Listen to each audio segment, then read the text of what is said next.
Hello and welcome to Radio SGN. Just a refresher for any new people, the hosts of this podcast are me, Lindsey, my pronouns are she, her, and Benny Loy, and my pronouns are she, they. And we both work at the SGN. We are up to date in queer news because of that, I guess. So we're going to talk about the news. Welcome to our weird little podcast. So hello and welcome back to Radio SGN. Joining me this afternoon is the director of On the Edge, the second International Latinx Festival for 2023, Xavier Lopez, who, by the way, is also 2023's Seattle Mix Gothic Pride, which is amazing. How are you doing today, Xavier? It has been an amazing year, both good and bad. My parents passed away this last year, and I've been dealing with a lot of that. In fact, not to sound crazy, but there have been ghosts lately, probably because of the Halloween season. My mom seems to be visiting quite frequently. I'm doing excellent. Looking forward to the Latinx Performance Art Festival. And I should say that Latinx is my pronunciation, partially because my name starts with X. So I kind of like, instead of doing the Latinx or Latinx or, any of that, I just go with Latinx because I'm the X-Men. But anyway, so yeah, super excited. We have a great group of people, 8 performers, 1 Gothic DJ for the last night, which is going to be a lot of fun. The last night's going to kind of be a few performances, mostly the leads, which would be Catherine Adamenko of New York City, Vicente Montañez of America and Mexico. He's most of his career was in Mexico, but he has also been here for quite a while. And Tatiana Garmendia and Diana Garcia, Lauren Herrera. Now I'm just saying all the different performers. But on Saturday, it should be a lot of fun. We're going to end with kind of a goth dance party, a Latinx goth dance party. So that is so cool. For people that are interested, how can they get tickets or attend? Well, it's absolutely free. And you just want to show up. We will have the schedule. Actually, the schedule is up on Facebook. I don't have that address right in front of me. But if you do Latinx Performance Art Festival on Facebook, I'm sure you can find it. So it's going to be 3 days. The first day will be nonstop performances from, I believe it's 1:30 to 4:30, or maybe it's 1 to 4:30. I'll double check. And then we have presentations on the artists on the second day, and that's a shorter schedule.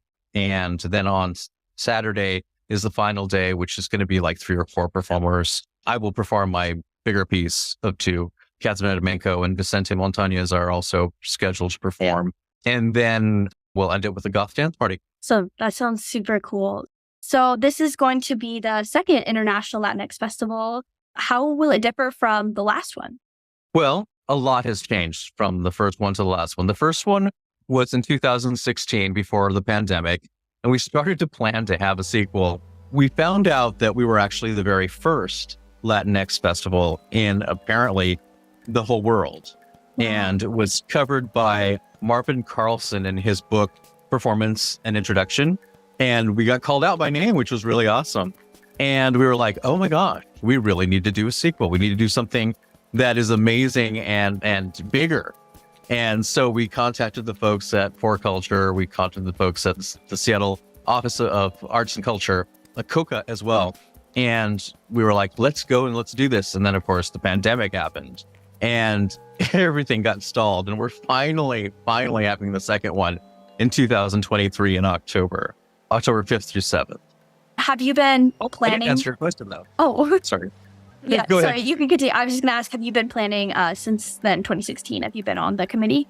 Oh, yeah. Well, it's kind of my baby. With Lauren Davis of La Sala, we have been planning to do it since 2016. Yeah. Since we got off the stage that one night. And from then on, we were like, well, we got to do another one.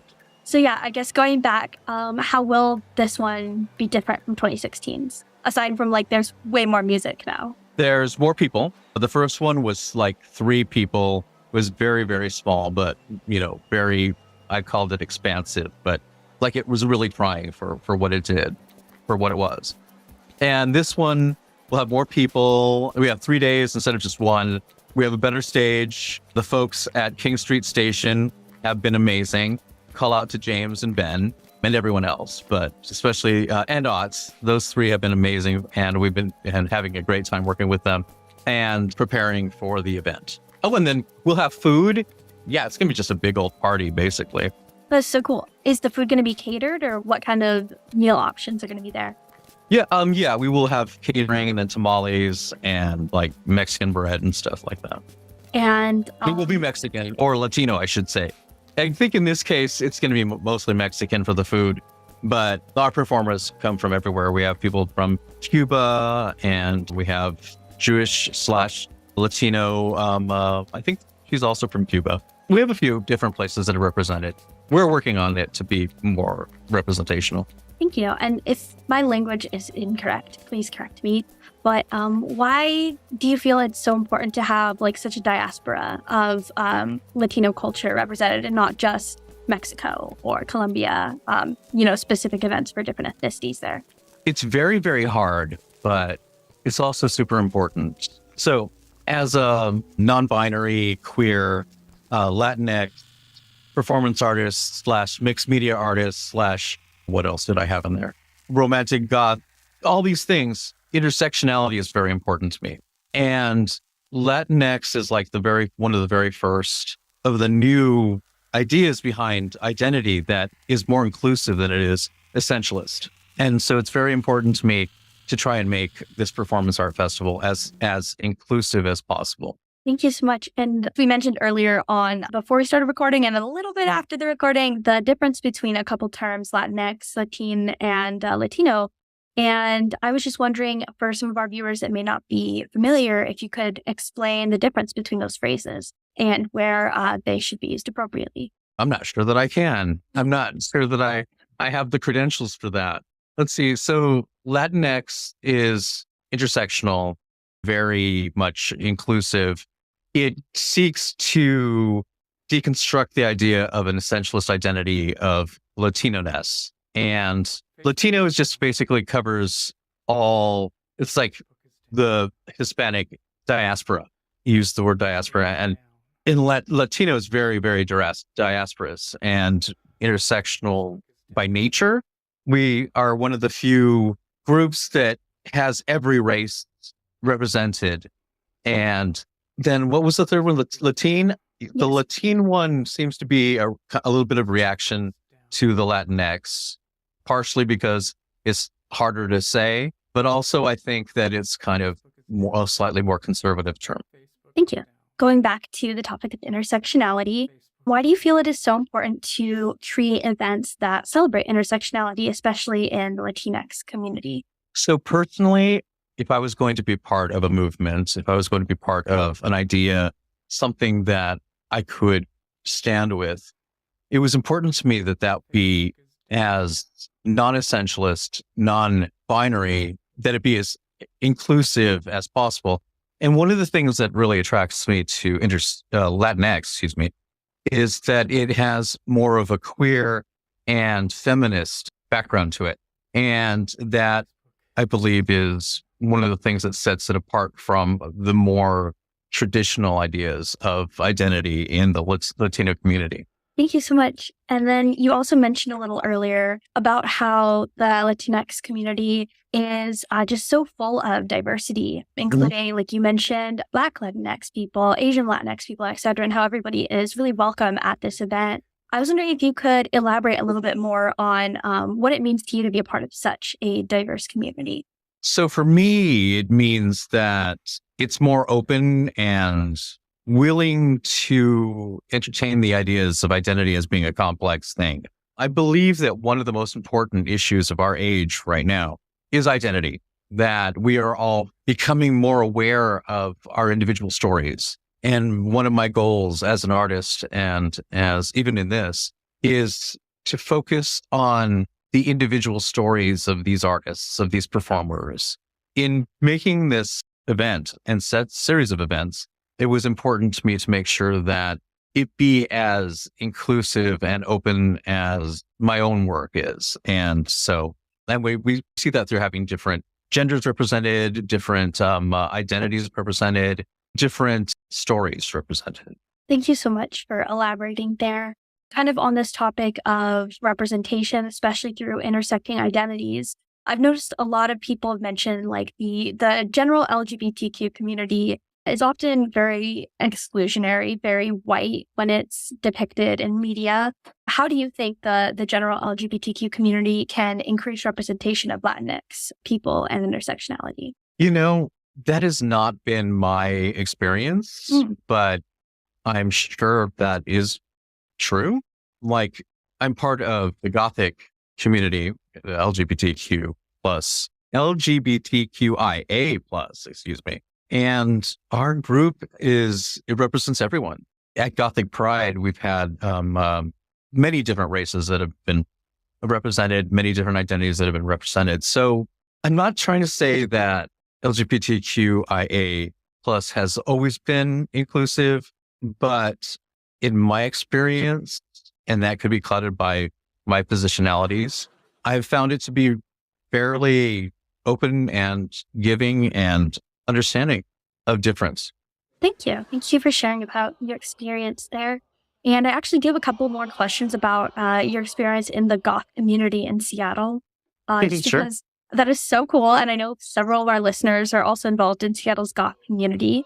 So first, I want to know, when did you first get involved in Seattle's goth community? Oh, gosh. So we were talking about that. Mike from the Mercury and I were talking about that last night. And apparently I've been there since, at least at the Mercury, since the very beginning. I'm kind of an elder goth. I'm definitely not first wave when you go all the way back to the beginning of history of goths.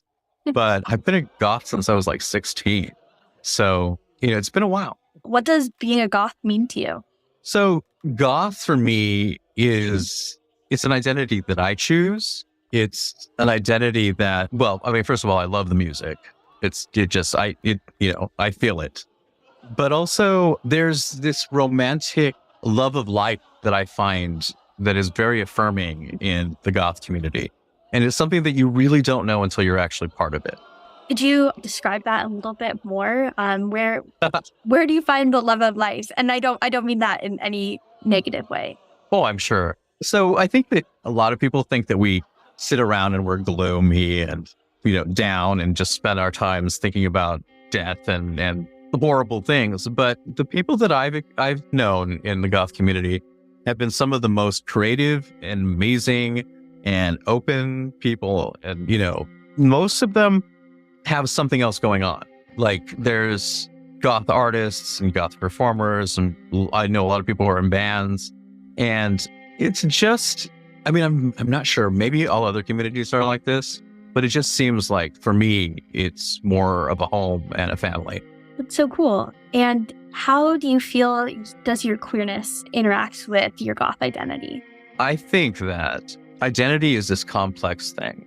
And for me, I like to go back to the idea of the intersectionality. I think that we tend to, especially as people of color, we tend to get pigeonholed. People think that they can figure us out in one or two sentences. Oh, you're a Latino. Oh, you're Black. Oh, you're Asian. So then I know there's this. You probably speak that language. You probably, dress this way. You eat this stuff.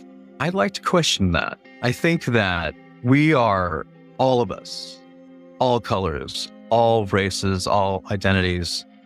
We are complex. And you can't figure us out in just one sentence. You can't figure us out in just one idea. In history, a lot of, especially people of color who are artists, have had to subsume their individual identities into a corporate identity, into, the Halloween art, the Day of the Dead art, into politics. I have a series called Just Be, which is essentially me just sitting there or me just walking. And the pieces are filmed in medias res.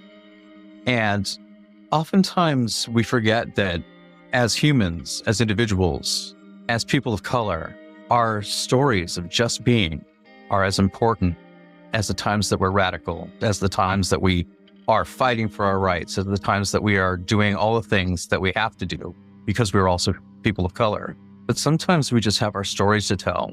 And I think that is why this performance art festival for me is so important, because this is the chance for my performers, for my friends now, to just tell their stories. That's important. And I'm just such a great answer. Thank you so much. I really appreciated that. And kind of speaking of, I guess, just being, before we wrap up, I did want to ask you about your plans for the rest of the day, which you mentioned early on, that you are going to Spirit Halloween, which is one of my favorite places to go to. So I want to know, what are your plans? Are you Halloween costume shopping, Halloween decor, or just, going for the vibes?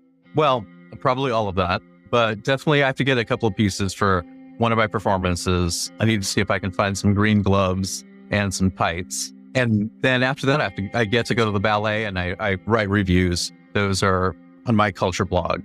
But yeah, I'm just going to spend the afternoon looking at goth stuff, looking at Halloween stuff, I should say. But yeah, home decor is definitely on the list. And are you able to elaborate a little bit on what the tights and gloves are going to be for, what the outfit kind of looks like, or is it a surprise that people are going to need to actually go to the event to see? You are absolutely right. If you want to know why I'm buying gloves and tights, then you're going to have to come, especially to Saturday's events. Come to all three, but yeah, I'm not going to tell you. I love it. I love the mystery. Well, is there anything else you'd like to add before we wrap up?